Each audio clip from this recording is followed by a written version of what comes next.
Loke na jaksha gandharva manushaloke lokasya jati jarapanita nanyasti tatto hi manushya chandra loke kleshagni samtapte pradurhuto mahahridayah Namastu Bodhisattayo Sambuddhayo Namo Namo.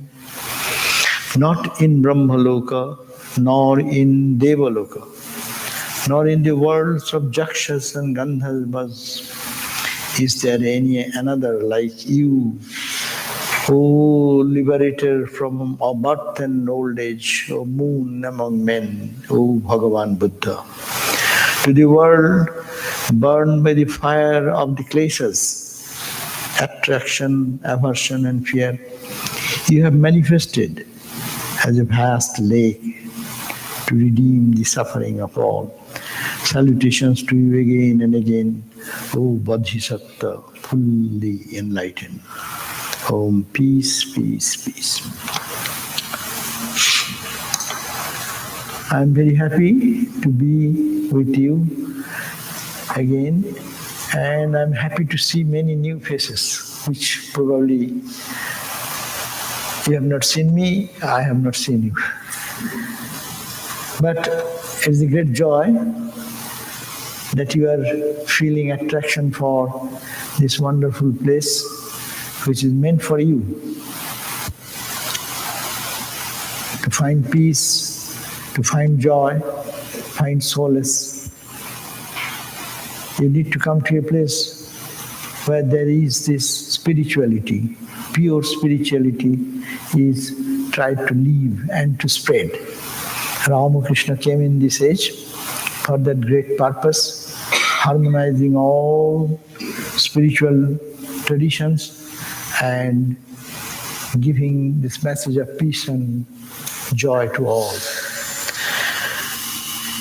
Today, thanks to Swami Atmarupanandaji, he is here with us, and it's a great boon to the center.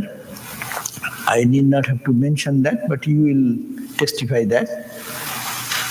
He is a mine of knowledge, love, affection. Actually, you are very blessed that you got him. I was thinking that he will be with us there in Hollywood. But it is not our fate. But he is ours, and as you are all ours.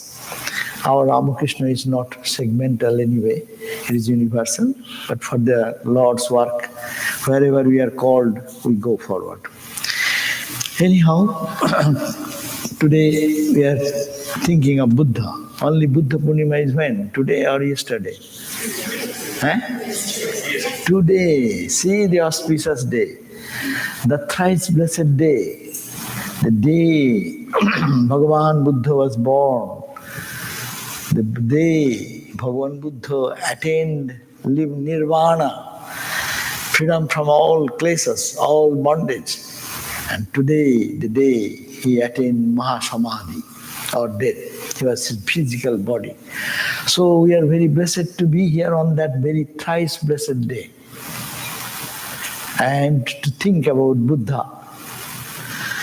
Now, who is Buddha?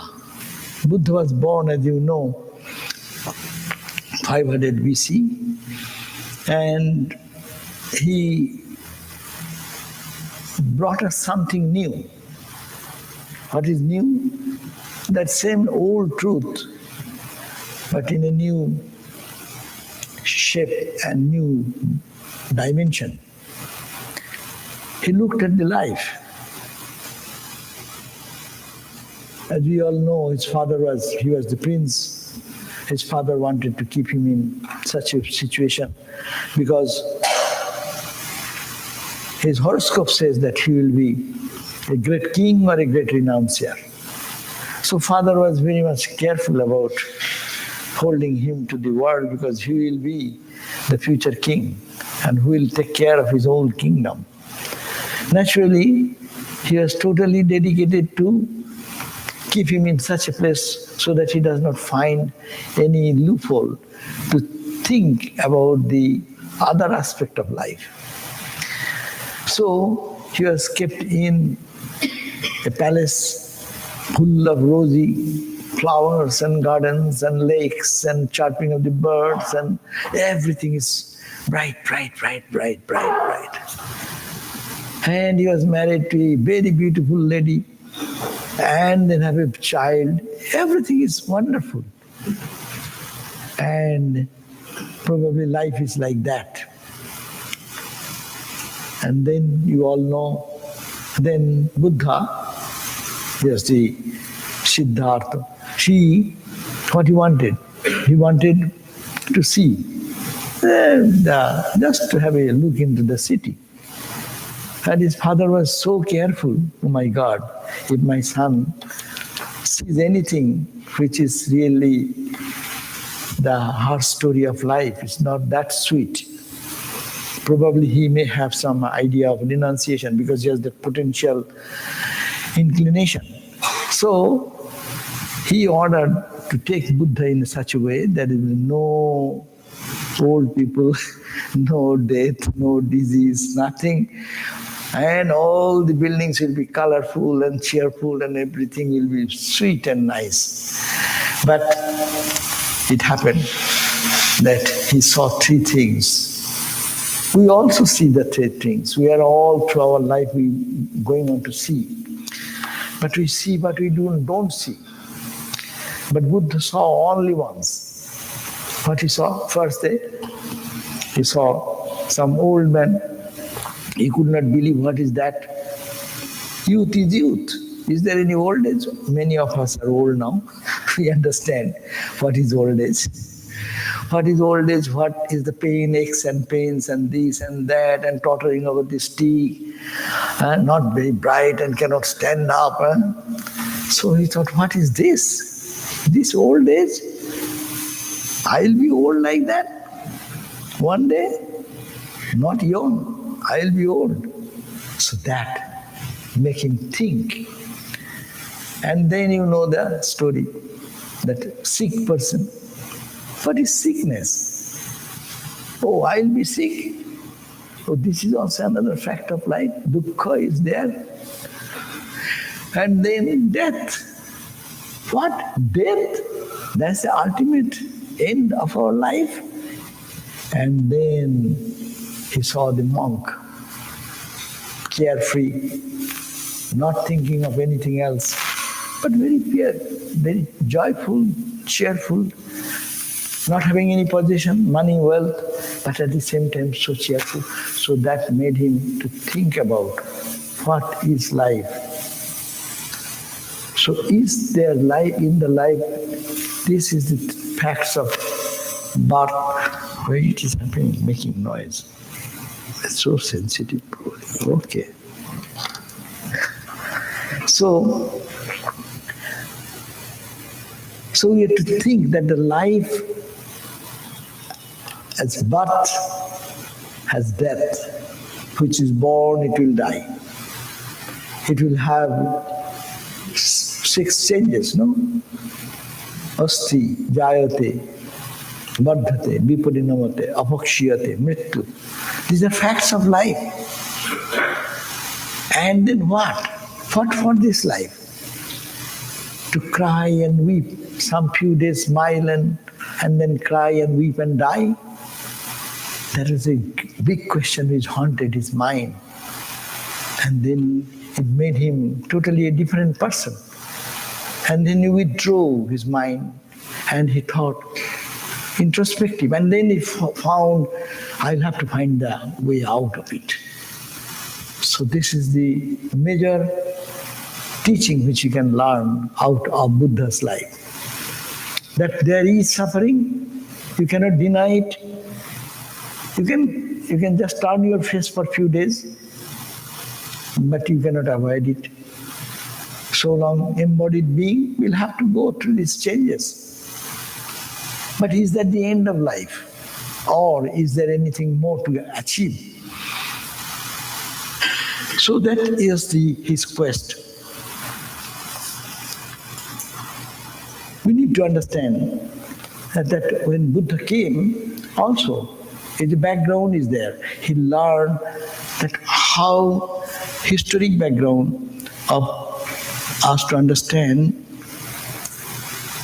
that he was born in a time when there was sacrifice. There's karma kanda was also dominant there. So in Vedic karma kanda is downgrade time. It has come to only for doing rituals for selfish ends to go to heaven, go to this and this. This all this mundane thing was become the predominant thing. So he apparently that stood that this conflicting idea that we have to understand that there was a decadence of the Vedic religion. The whole country put emphasis on ritualistic sacrifices, fire sacrifices, forgetting the Upanishadic message of experiencing that absolute truth beyond all conflicts, which can free a person. Temptation for heavenly enjoyment and sacrificing the animals. So karma kanda, sacrifice, usual fire and offering of the animals, that was the predominant condition there. And secondly, there are scholars, only intellectual hair split analysis, but not knowing what for, what is the purpose, this scholarly fight. And scholars have no focus on realization, but only intellectual supremacy, who is higher, who is intellectual person more. So he felt that compassion to stop sacrifice. And he found out, he searched for attaining the nirvana, the goal, which will be end of all suffering. So this suffering there, we must have to go beyond that ritualistic karma that can take us, but it should not be all for purification, but it should not be the goal. So he went to solve this mystery and went to different teachers, seeing this situation of the country, seeing this situation how people are practicing spiritual discipline, and he went to many teachers to find some solution to go over the three afflictions of life: birth, death, decay, disease, and to go beyond that to have some peace and joy and absolute freedom. So he went to many teachers but could not find who can give him the experience. As you know, Swami Vivekananda was going from one door to other door. And then ultimately he had Ramakrishna, but Buddha had not such teacher. Whoever was there, that teacher is giving some solution which is not a solution. So he started himself this austere practice of finding that path of nirvana. And first, you know, he took the path very seriously, the path of extreme austerity. And he took that idea that ihasana shishyatu me sariram praggastumang sang pralayan cha jatu aprappa bodhing bahukalpa durlabham. So without attaining this nirvana, the freedom, I am not going to get out of this seat. He sat under the bo tree with this determination that I shall give up my body until I realize the truth. Tok asti mangsham, my tok, skin, asti, bones, mangsham, flesh, let it all fall apart. I am not going to get up. What strong determination, what a strong willpower. And he started his search within and analyzing and finding out that everything is changing. And why? And this change, and we find something, apparently something real, but it is all changing. But we don't know the change, and we are trying to hold it. By the time I hold it, I am trying to hold my childhood. Childhood is gone. By the time we started our talk, the person, you, me, is no more the same. We have all changed. Every split second, the body is changing, mind is changing, the object of the universe is changing. But we think this is all stable. Ah, what a nice, and we want to hold on to that. So he analyzed this way the impermanent nature of everything. And he didn't, then is that the goal of life? Is this search for this impermanent thing all through our life? We'll do that even in heaven. Heaven is what? It's a place of pleasure conceived by human being, and also heaven is there because many people, spiritual people, went there and gave the experience that yes, there are planes of higher existence. But that is also temporary.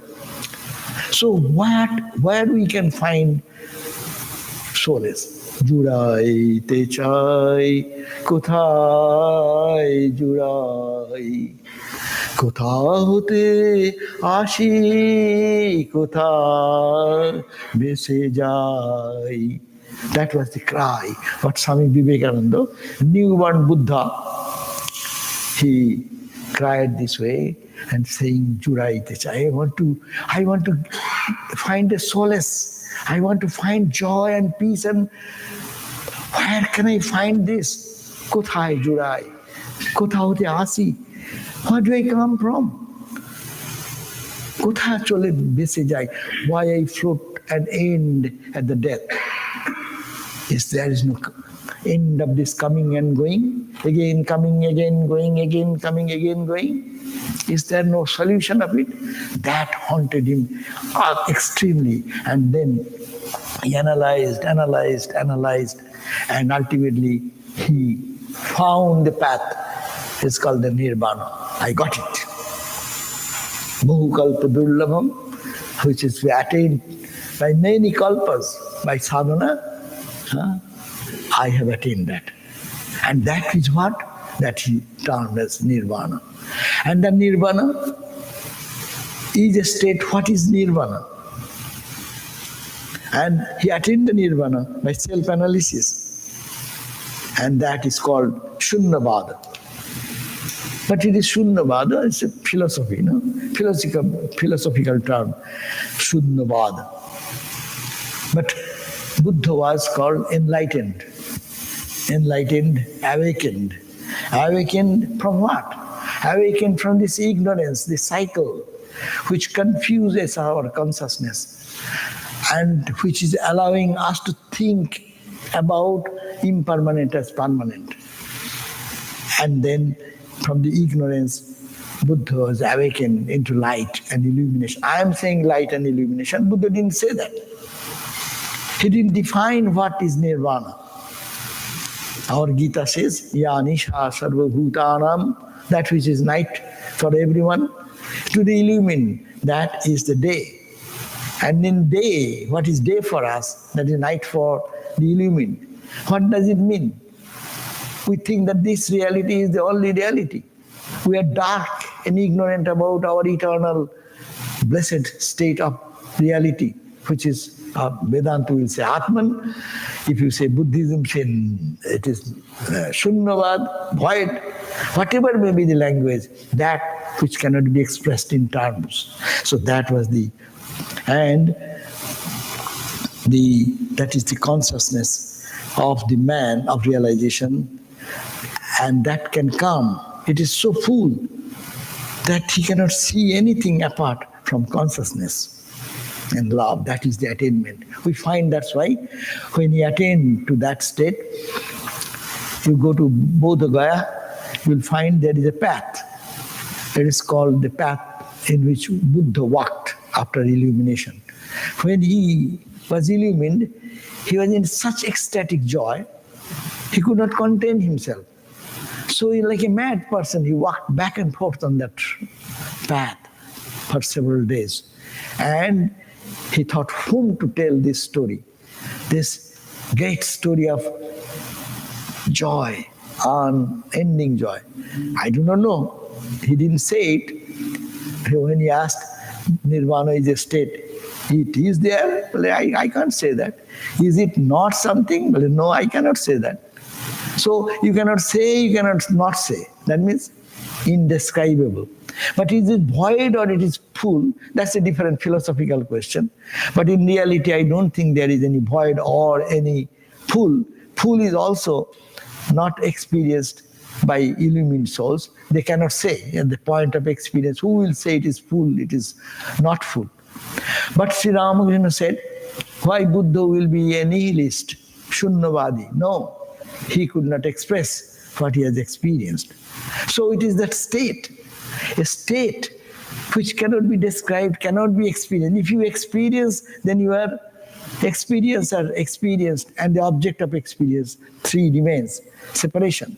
But when one totally dissolves his ego and merges into that reality, negating all that which is in ignorance, then what remains, that remains. So that's why that consciousness he was charged in that consciousness. That's why he was ecstatic joy. 7 days he walked in that path, it is said, that he was in ecstatic joy. So ecstatic joy is positive or void? It's a question. So there is no Buddhist here, so we need not have to go into that that fight of whether it is positive or it is negative. But the point is that for our understanding, what Buddha said is what Upanishad says. Avang manasya gocharam. It is full of. And what is the manifestation of that realization? Manifestation of realization is that he becomes compassionate. When he comes down, he sees the same reality everywhere. And therefore, his compassion flows spontaneously, uninterrupted, for anyone, everyone. That's why this compassion of Buddha, the Buddha's heart we call, is so great because it is not out of intellectual understanding. It is because of the fullness of the heart, because of understanding that this whole universe is permeated with that absolute peace, absolute joy and consciousness, the seeing oneself in other, that love, that pure love is the source of Buddha's compassion. People become charitable, we become charitable. That's not the same as Buddha did it. As Swami Vivekananda said, serving others is good, unselfishness is good. But unselfishness, what is the motivation of unselfishness? Motivation of unselfishness is that there is one absolute joy everywhere. And there is nothing but which is in me, which is there. Therefore it is not serving you, it is serving me. By serving others, who gets the benefit? I get the benefit. Vivekananda said, the Buddha's heart. He said, why so much suffering in the world? So much suffering in the world because to make you great. To make me great, they are suffering. Think of that.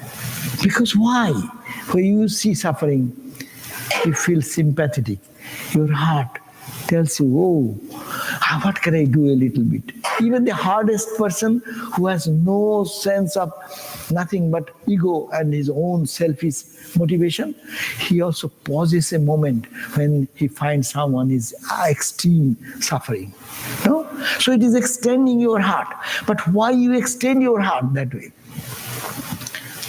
You are not planning anyway, but you spontaneously feel for the suffering of others. Why? Because you are there. And you, what is here, what is there. That is called practical Vedanta. That's why Ramakrishna Mission or our philosophy of action is not action. This philosophy is this, it is only serving myself. It is called practical Vedanta because Vedantic principle of oneness everywhere, it is I am serving myself. I'm not doing any charity to you. By our whole action, It is only I am serving myself. So Buddha's idea of that consciousness, that when it is removed, it is the consciousness and love remains. The ignorant, on the other hand, lives in the world of plurality, alone in the world of matter only. So, love for humanity, that is the criterion of Buddha, compassion for all living beings, coming out of, as Rabindranath Tagore says, it is called his Brahma Vihara. Of course, Buddhists will not accept that word maybe, but we find he is talking from a Vedantic perspective. So he says it is a Brahma Vihara. The Brahman is everywhere. He is just serving Brahman. That is the Brahma. Buddha paid attention. To attain Nirvana, did not talk about God, denied Vedas even, focus on the causes of suffering, Vasana, Tanha, Krishna. Here is the excellence of Buddha. Buddha didn't sit and talk about this philosophy. It is Shuddha or Purna. God is there or not. Or shall we go to this temple or not? This philosophy is right or that philosophy. He directly took us to the problem, where you are having your day-to-day life's problem. Solve that problem first. That's why his attention was focused, because he himself solved the problem. So for the posterity, for 2000 years, 2500 years, we are all getting the blessings of Buddha's own enlightened state. What he attained, he has given it to the whole world to attain that same nirvana, same freedom, same peace. So how to attain that? He focused on that, not philosophy. God is saguna or God is nirguna. God is in the form or God is not in the form. Shall I go to this mosque or this church? No. Come to the direct problem of life. Life has suffering. Do you accept that? Who will say no? Is there anybody here who say, I do not know what is suffering? Can you say? One person said, told me, I was going to give a Gita class. So he will come. When he comes, he says, Swami, why are you talking about so much suffering and pain? I believe, oh, you have no suffering and pain? You don't? No, I am perfectly okay. I have my money, I have my house, I have my car. Then you are not fit for this class. Because you do not know what is your suffering. You have no problem of your life. So why shall you come over here? Here we come because we have our problem. And we want a solution of that problem, and how we can really go beyond the problem and get ourselves established in joy and peace. So this Buddha said that there is, what he said, the Four Noble Truths. Buddha said, you all know, it is repeating for our knowledge. It's the first point, is there a suffering or not? There is suffering. One noble truth. God is not noble truth. See here, what Buddha's practicality. He came to solve our problem. Physical problem, psychological problem, emotional problem, intellectual problem, egotistic problem. And we suffer in all these phases of our life. Physically we suffer. Someone says something, you are good, I am high. Someone says, hey, you are not, yeah, what are you? And then we go down, depression, and we suffer depression, take medicine for depression to come out, because someone has said you are bad. Huh? So this is problem, is no problem. What is the need of thinking about God, heaven, higher level, lower level? Oh, what it matters? I am suffering here. So, is there any suffering? Yes, suffering is there. In all our levels of existence, we suffer. Physical, mental, emotional, intellectual, egotistic, ego sense. Everywhere we suffer. That's why first point was suffering. The noble truth, first is there is suffering. Okay, if the suffering is there accepted, then what shall I do? Then second point was, why suffer? There must be some cause. If there is a problem, there is a problem which caused this problem. So what is the cause? Cause? Because you are ignorant. You do not know who you are. You do not know that you are seeing the changing thing and you are trying to find joy in the changing object. Unless you get something. He didn't talk about the positive thing, but he said his emphasis is cause of suffering. That is, ignorance is the cause of suffering. And whenever ignorance, there will be the three problems. Or kleshas will come. All these afflictions will come. And anything will be able to work on our body, mind, and put us into more and more pain and feeling of suffering. So the second point is, there is a cause of suffering. And cause of suffering, then I understand cause of suffering. So, is there any end of suffering? Yes, cessation of suffering is there. There is a path, what Buddha said. There is a path. That will be the fourth, but there is the cessation. You can manage the suffering to cease in your life. It will cease forever. That's what Vedanta says. Know thyself and you know. It is said, you attain nirvana, bas, all suffering will go. And how shall I attain nirvana? Yes, there is path. You follow certain path, certain direction, certain we call sadhana. So what is that sadhana? Here he does not talk about big talks like that, samadhi and dhyana, samadhi, savikalpa, nirvikalpa, this kalpa, that kalpa. I said, I'm not talking in that level. He's ground to the level. That's why his message in the Pali, that the people can follow. Be a good person. So what is the path? You know, the path is the 8 noble path for enlightenment. What are those noble? Lead a good life. Right understanding. Try to understand this life, that there is suffering. There is death. There is every moment everything changing. Don't be so attached to it. You cannot be attached. Actually, we cannot be attached. But we are attached and we want to hold on to something, and there is our suffering. So first point is that right understanding. We'll have to understand what is this life means. And are you trying to attach Krishna, asking our thirst for seeing this changing thing? I think it is beautiful. And my thirst comes, senses are there, sense and the sense object, they touch together. They say, wow, the ice cream is there and your tongue is there. Ice cream is there, okay. Your tongue is here, okay. But seeing that, I say, wow, it is good. And then tongue says, oh, it is good, but I don't have any experience. So put it into the tongue. The sangsparsa, sparsha.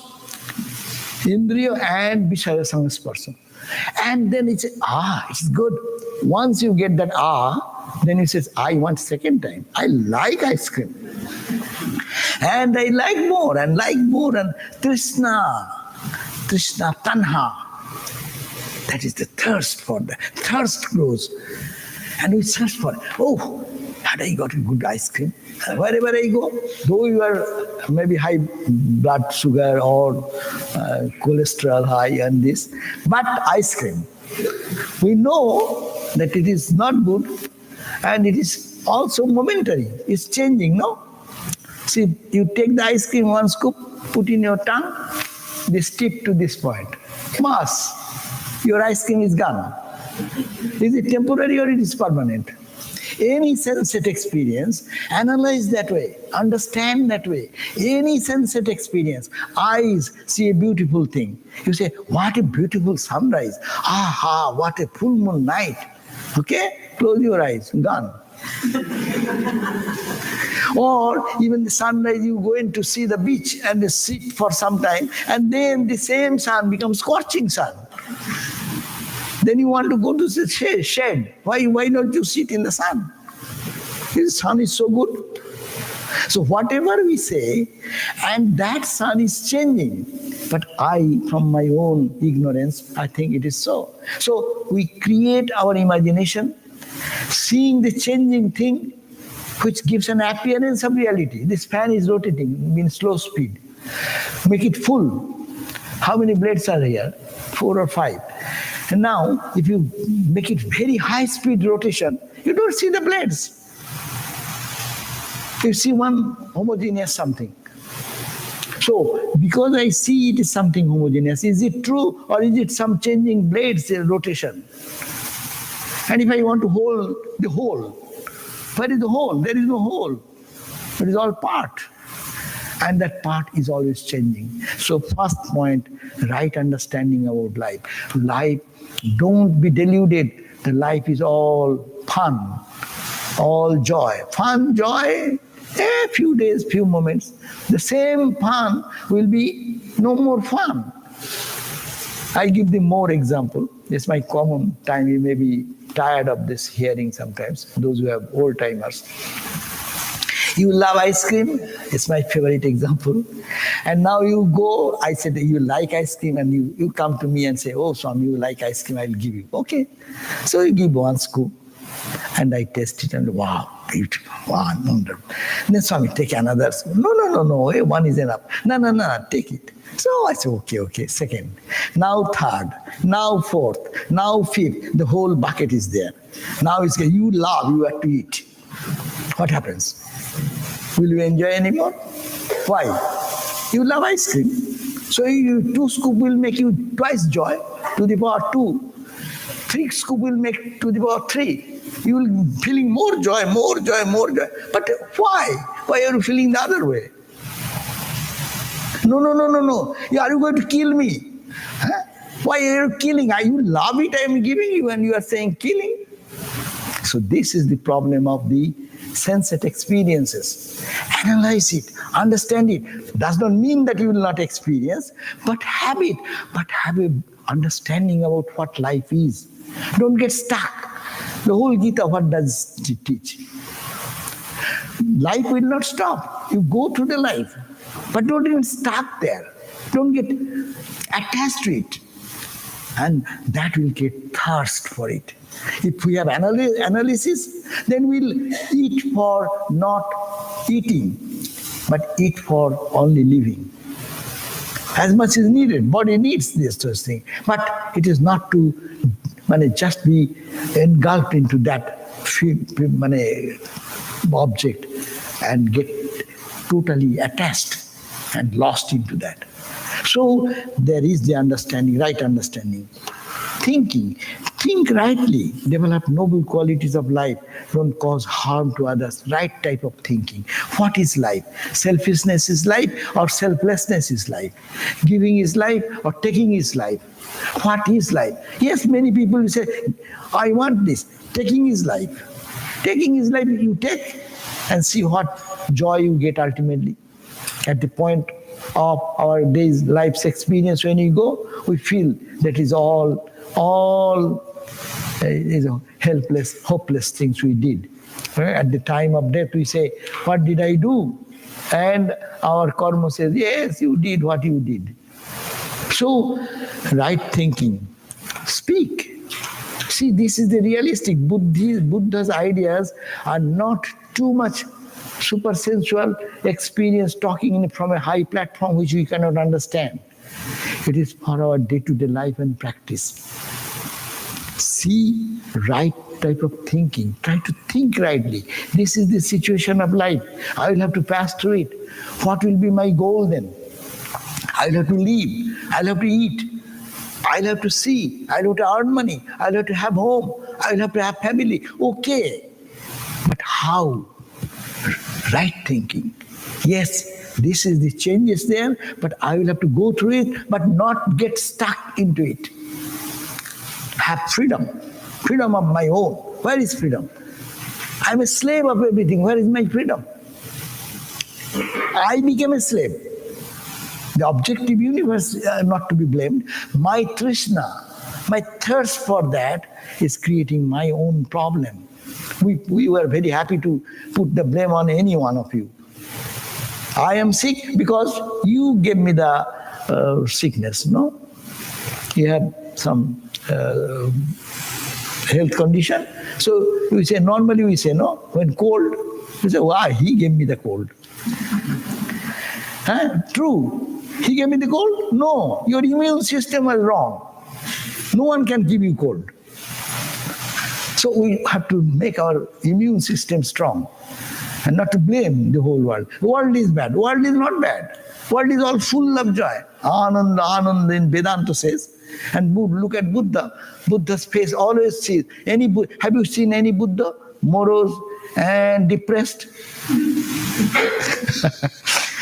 No, because that is joy.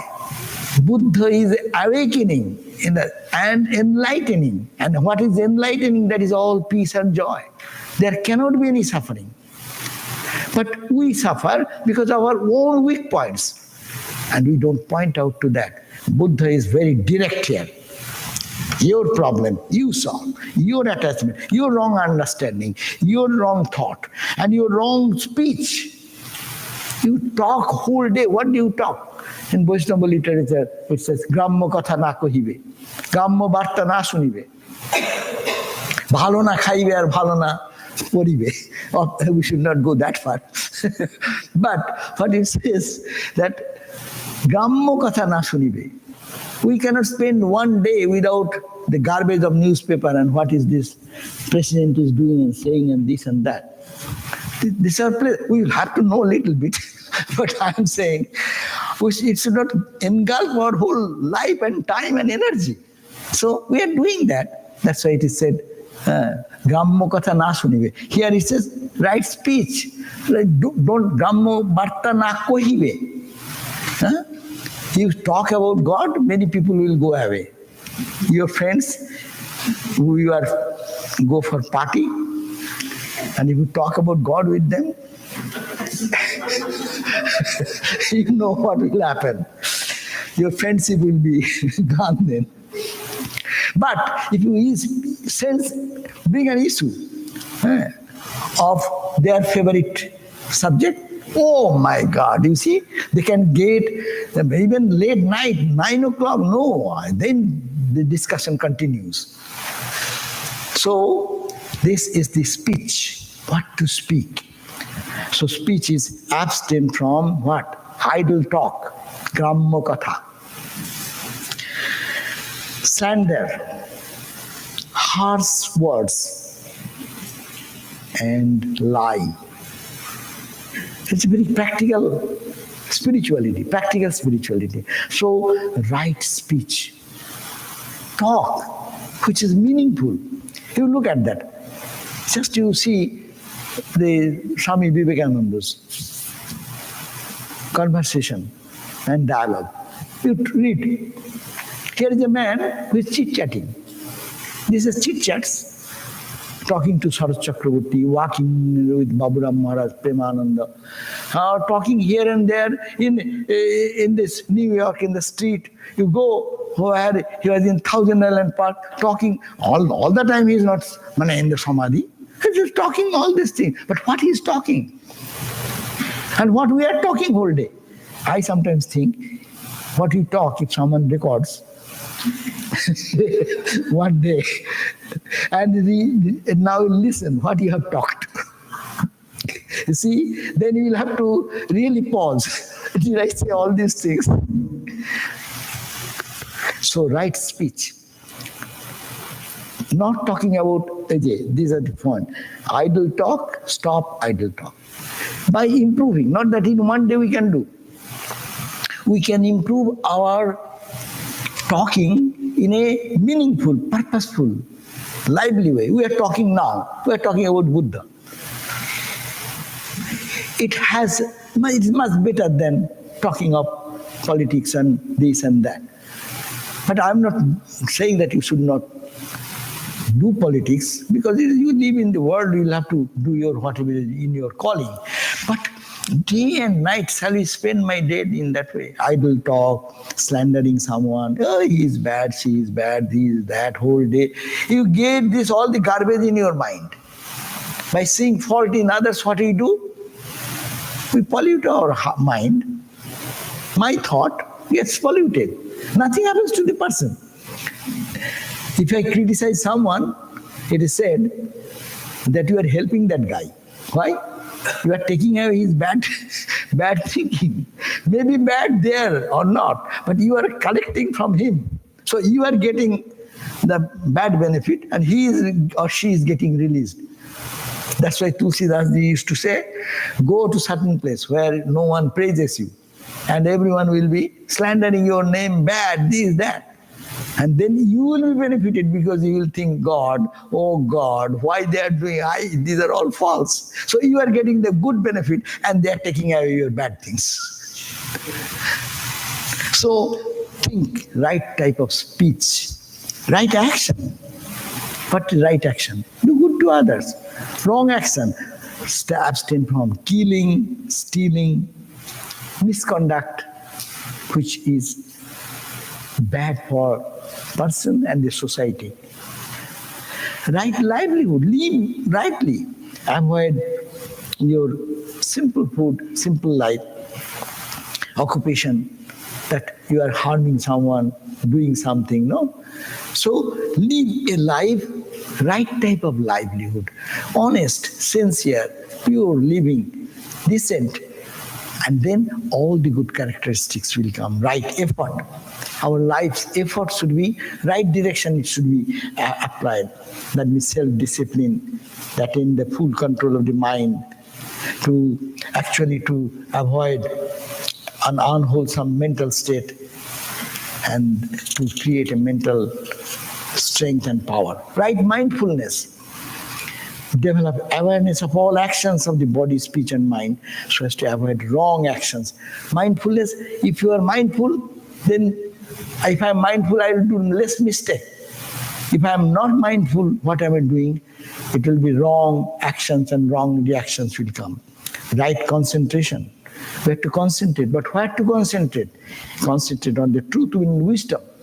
So these are the eightfold path of Buddha, which is a very practical idea. So here, I'm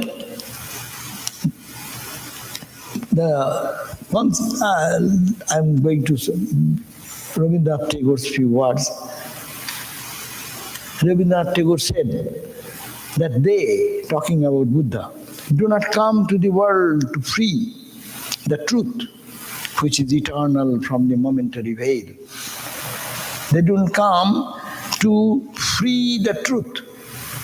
Not to free the truth. Truth is truth.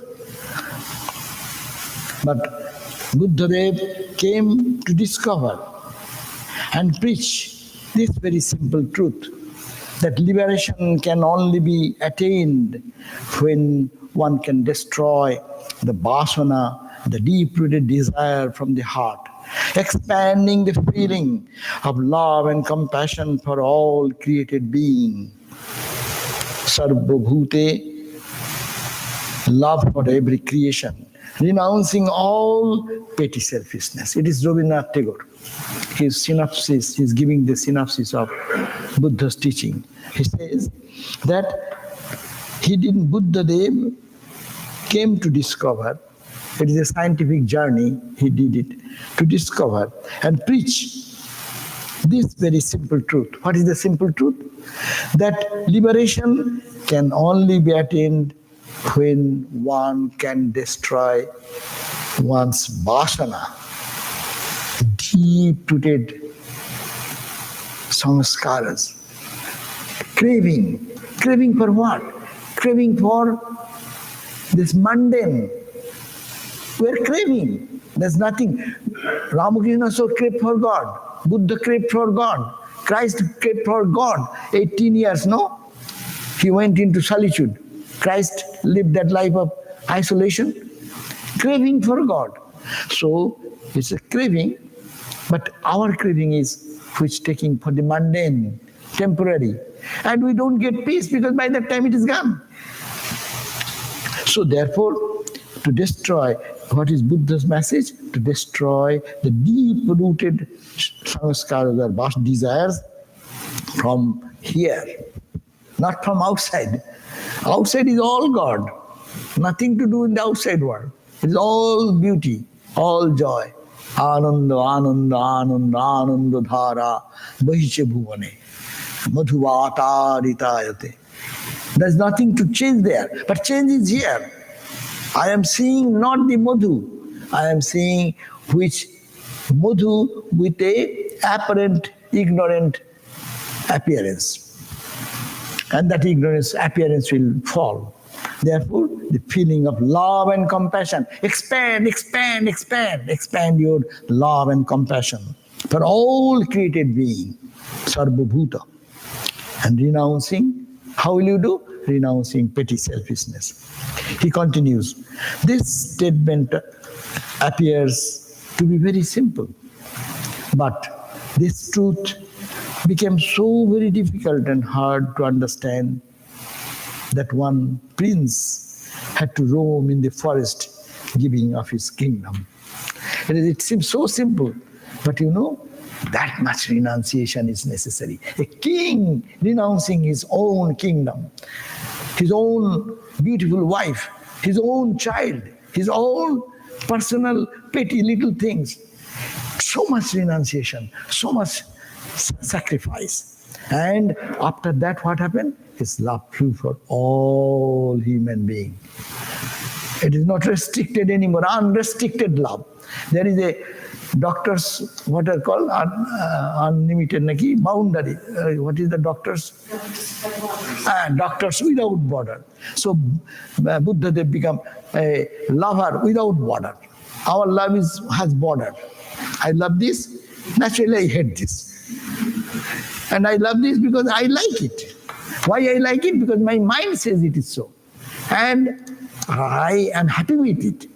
But again, that happiness goes away sometimes if it does not match fulfill my desires. I love you so much.